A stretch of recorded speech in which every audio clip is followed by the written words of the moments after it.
Hari ini kita akan baca tentang kecerdasan artifisial. Hari ini kita akan mengetahui apa itu mesin cerdas, ya, dan bagaimana bedanya mesin cerdas dengan mesin tak cerdas. Itu ada mesin non cerdas atau mesin tidak cerdas. Mesin tidak cerdas seperti apa? Yang kan tahu? Halo, Anda yang pernah mencuci baju? Kalau kamu mencuci baju mana? Hah? Oh iya, dengan air aja ya. Cucinya pakai apa? Pakai alatnya apa? Mesin cuci. Kalau kalian menggunakan mesin cuci, itu waktu kalian akan menggiling ya, bukan itu kan? Itu yang kamu lakukan apa? Yang kamu lakukan apa? Oh, berarti nggak pernah mencuci. Kitanya nggak bisa semua kok. Karena apa? Itu harus memutar timernya. Berapa yang kamu mau? Apakah mau 5 menit ataukah 30 menit ya? Itu nanti secara otomatis setiap 15 menit dia berjalan, terus 5 menit dia akan berhenti, 15 menit lagi berjalan. Ya, lain mesin cuci. Yang termasuk mesin non cerdas lainnya apa? Yang hanya dikasih satu perintah aja. Nanti kalau perintahnya sudah selesai, dia berhenti. Apa aja? Motor ini mana? Kalau motor kan manual, pikiran manusia. Kan kita gasnya masih gas, pakai pikiran manusia kan? Halo.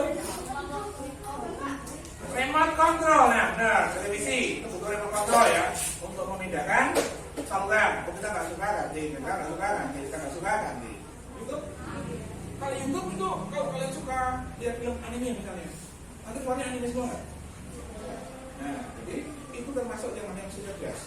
Saat kamu menyukai sesuatu video, nanti otomatis akan disarankan, ya. Dia akan muncul di beranda kalian terus, ya. Oke, ya. Yang kedua, yaitu ada pengembang dan pengguna. Jadi kecerdasan artifisial itu ada pengembang. Pengembang itu apa? Anda tahu? Pengembang kecerdasan artifisial itu apa? Atau developer namanya. Itulah orang yang menciptakan ya, aplikasi yang di dalamnya terdapat kecerdasan artifisial ya. Sedangkan pengguna itu apa? Ya, pemakai, konsumen, ya, dia hanya menggunakan aplikasi-aplikasi untuk memudahkan pekerjaannya. Contoh dari pengguna kecerdasan artifisial itu apa? Ya, contoh pengguna kecerdasan artifisial. Contohnya, ada yang bisa berikan contoh? Kalian nggak pernah dong? Hah? Coba apa tuh? Nah, mengerjakan PR apa? Itu dengan AA. Mengerjakan PR menggunakan AI ya. Contohnya di mana itu? Dan dibeli Cici dengan AI ya. Oke. Itu kalau pengguna. Oke. Kalau pengembangnya, ya Cici itu dikembangkan oleh perusahaan maupun ilmuwan maupun orang yang mengembangkan kecerdasan artifisial untuk menjawab semua soal-soal yang kamu tanyakan. Nah, saat ini kalian sudah sekalian, yaitu yang pertama, aku punya beberapa kartu.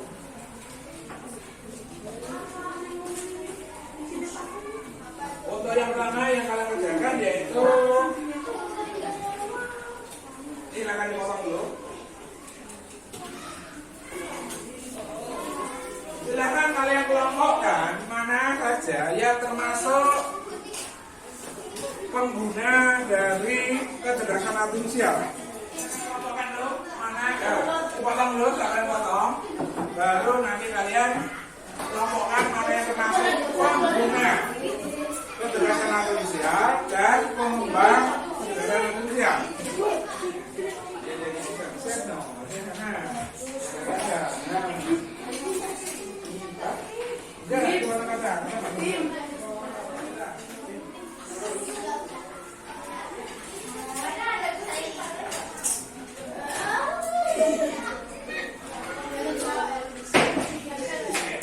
Kertas ini yang udah kamu berikan silakan kalian kasih judul harusnya. Judulnya satu pengembang, yang kedua adalah pengguna. Terus setelah itu, setelah yang tadi kalian terima, silakan kalian kelompokkan dulu. Setelah itu kamu tempelkan di samping ini. Ya, kamu menempelkannya. Silakan kalian lepas selotipnya. Ya. Coba enggak ini? Halo. Paham enggak? Paham enggak?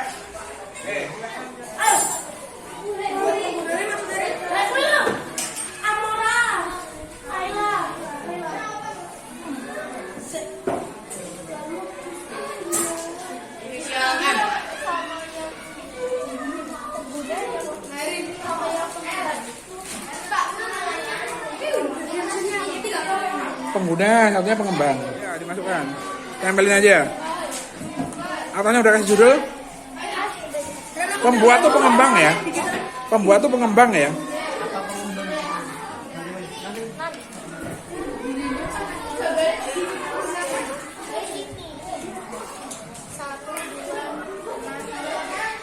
Boleh itu diurutkan kartunya boleh, karena ada nomornya ya.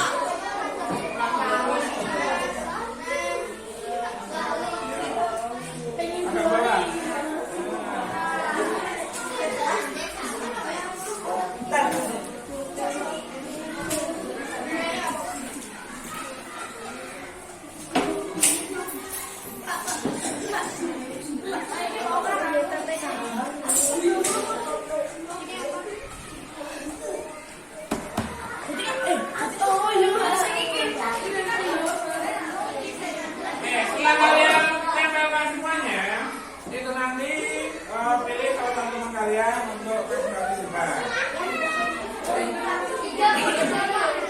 Silakan temannya buat keputusan secara bersama.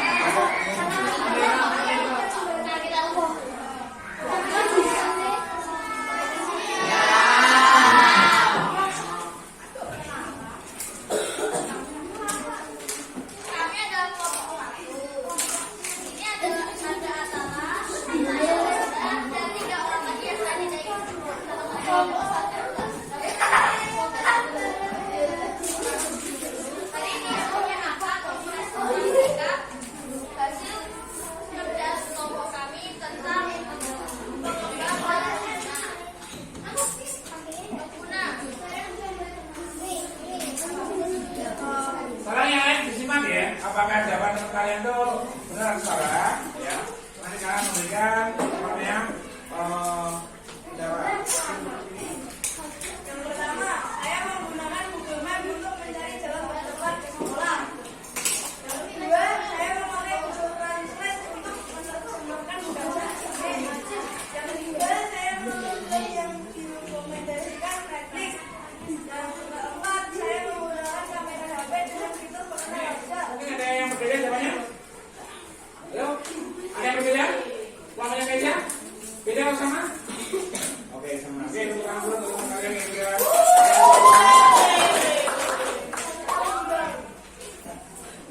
Oke, kegiatan termasuk perubahan ya.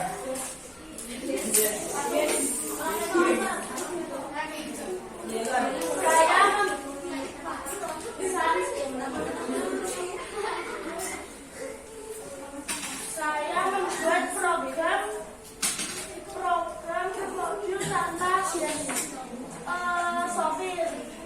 Saya melatih robot. Saya melatih robot membuat buku agar bisa mengembangkan kemampuan. Saya saya merancang sistem rekomendasi musik di Spotify.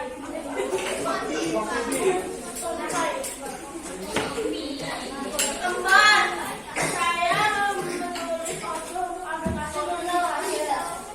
Nomor 5, saya membuat program yang bisa mendeteksi penyakit dari foto.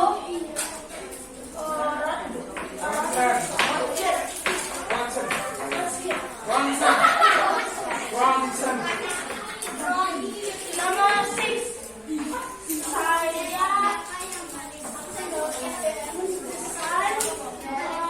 chatbot agar bisa menjawab pertanyaan orang ya. Lagunya. Silakan cari satu contoh kegiatan pengembang dan satu contoh kegiatan pengguna selain yang ada di situ. Hanya satu, masing-masing satu. Oke? Nih, kasih waktu berapa menit juga ya? Oke, jadi anggapan dia menunjukkan ada dua. Hanya satu. Pengguna satu, pengguna satu.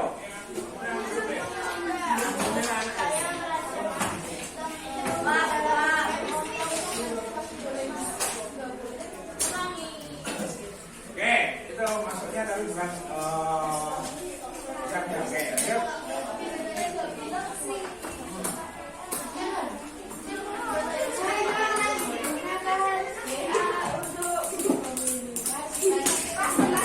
Kalau hanya berkomunikasi ya, bukan AI loh ya. Yang AI yang mana? Halo? AI-nya di WhatsApp loh Pak? AI-nya?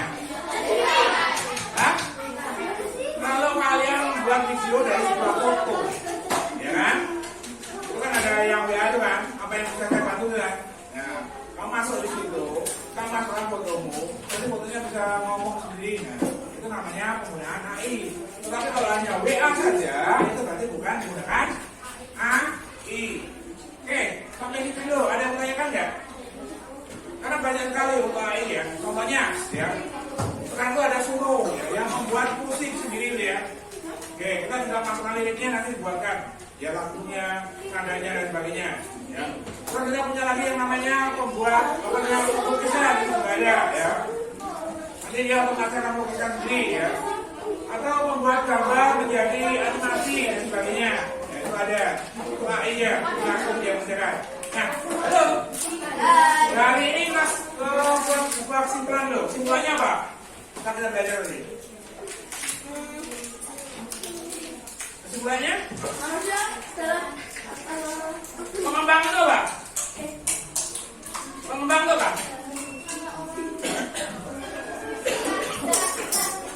Halo, pengembang itu apa?